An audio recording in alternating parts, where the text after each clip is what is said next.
Iran के परमाणु ठिकाने तबाह कर दिए। तो इजराइल में क्या हो रहा था ये देखिए। इजराइल में अमेरिका को धन्यवाद दिया जा रहा था। इजराइल की सड़कों पर, इमारतों पर लिखा है thank you mister president, thank you mister president, और डोनाल्ड ट्रंप की तस्वीर लगी हुई है। यानी ईरान के परमाणु ठिकाने तबाह करने के बाद इजराइल अमेरिका का और उनके राष्ट्रपति का, तेल अवीव की तस्वीर मैं आपको दिखा रहा हूं, उनका शुक्रिया अदा कर रहा था।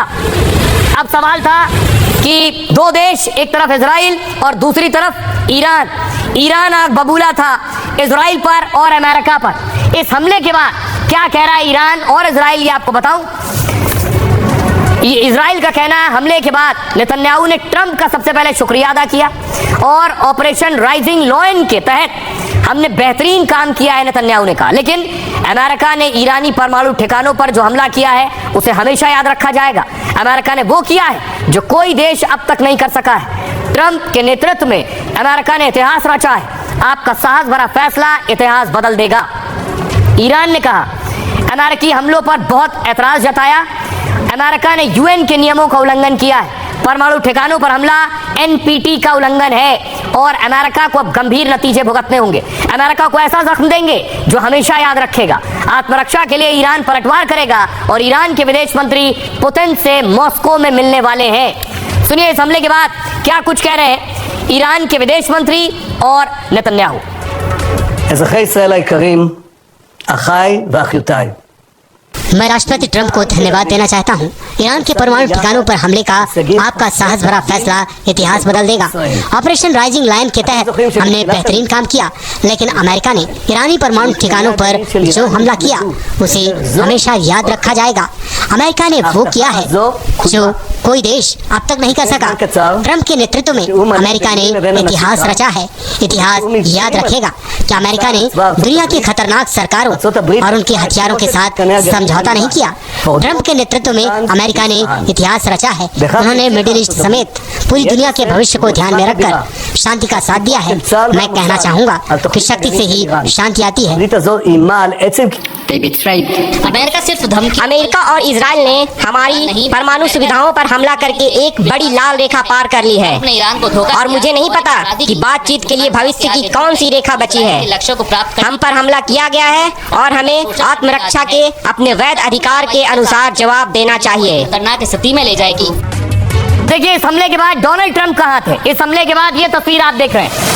डोनाल्ड ट्रंप सुरक्षा टीम के लिए बैठक के लिए गए। सुरक्षा टीम के साथ बैठक थी उनकी। ये क्या ईरान उन ठिकानों को टारगेट करेगा जो ईरान के आसपास अमेरिकी ठिकाने हैं? वो क्या है? वो है अमेरिका के एयरबेस। पहले मैंने आपको बताया था ईरान के आसपास बहुत से एयरबेस हैं। क्या इन एयरबेसेस पर टारगेट करेगा तुर्की, सीरिया, इराक, कुवैत, सऊदी अरब, बहरीन, कतर, ओमान, यूएई? यहाँ अमेरिका के एयरबेस है।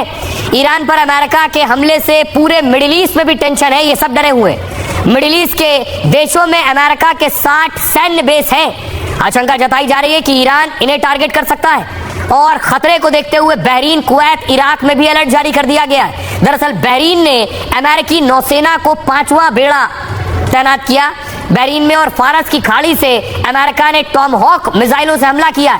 तो क्या ईरान फारस की खाड़ी में अमेरिकी बेस पर मिसाइल दागेगा?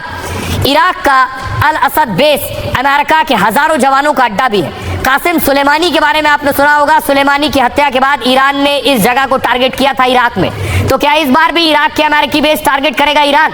वैसे ईरान के टारगेट और रेंज में मिडिल ईस्ट के सभी अमेरिकी बेस हैं, लेकिन जानकार ये मानते हैं, एक्सपर्ट्स कहते हैं ईरान इन पर सीधे हमले से बचेगा क्योंकि सऊदी, कतर, यूएई जैसे देशों ने भले ही अमेरिका से डील की हो लेकिन अभी तक जंग में अपना रुख इजराइल के खिलाफ रखा है। यानी मिडिल ईस्ट के पड़ोसी देशों ने ईरान के साथ नजर आए। उनकी जमीन पर अमेरिकी बेस पर हमले के से समीकरण बदल सकते हैं। सऊदी अरब, कतर जैसे अमीर मुस्लिम मुल्क साथ छोड़ सकते हैं। पड़ोसियों से रिश्ता टूटा तो ईरान की आर्थिक हालत पस्त हो जाएगी और फिर ये देश भी ईरान के खिलाफ हमले में अमेरिका का साथ देंगे और ईरान ये हरगिज नहीं चाहेगा। तो ईरान करेगा क्या? ईरान एक काम कर सकता है। वो बड़ा काम ये है कि एक ऐसी नस दबा सकता है जिससे सब और पूरी दुनिया को परेशानी हुई। आप देख रहे हैं ये ऑयल वेसल्स है, यानी जो तेल है समंदर के रास्ते दुनिया में चारों तरफ जाता है।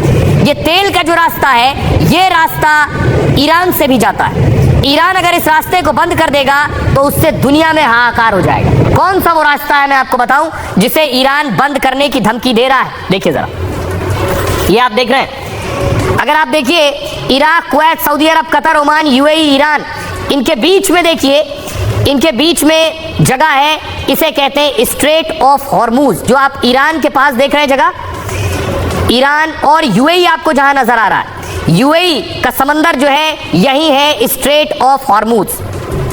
जो पीले रंग से आपको ऊपर नजर आ रहा है वो यूएई है। यूएई के ठीक सामने ईरान है। बीच का जो समंदर का हिस्सा है वो जो आप गली सी देख रहे हैं वो है स्ट्रेट ऑफ हॉर्मूज। इसे बंद करने की चेतावनी दे रहा है ईरान।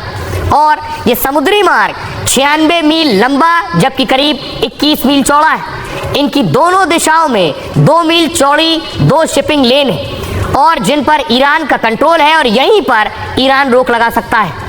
ये फारस की खाड़ी को ओमान की खाड़ी और अरब सागर से जोड़ता है। इसका बंद होना दुनिया के लिए बड़ी मुसीबत है।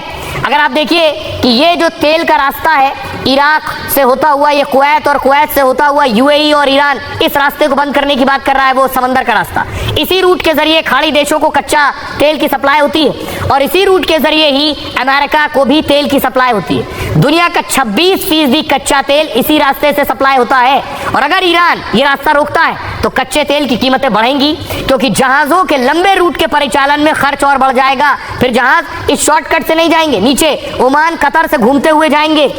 ये कदम दुनिया के लिए तेल बाजार में तबाही मचाने जैसा हो सकता है और इसका असर भारत में भी तेल कीमतों पर पड़ सकता है। भारत 80% तेल आयात करता है, इसमें 40% सप्लाई खाड़ी देशों से होती है। ऐसे रूट बाधित हुआ तो दुनिया के साथ भारत को भी मुश्किल होगी। आइए आपको सुनवाऊं।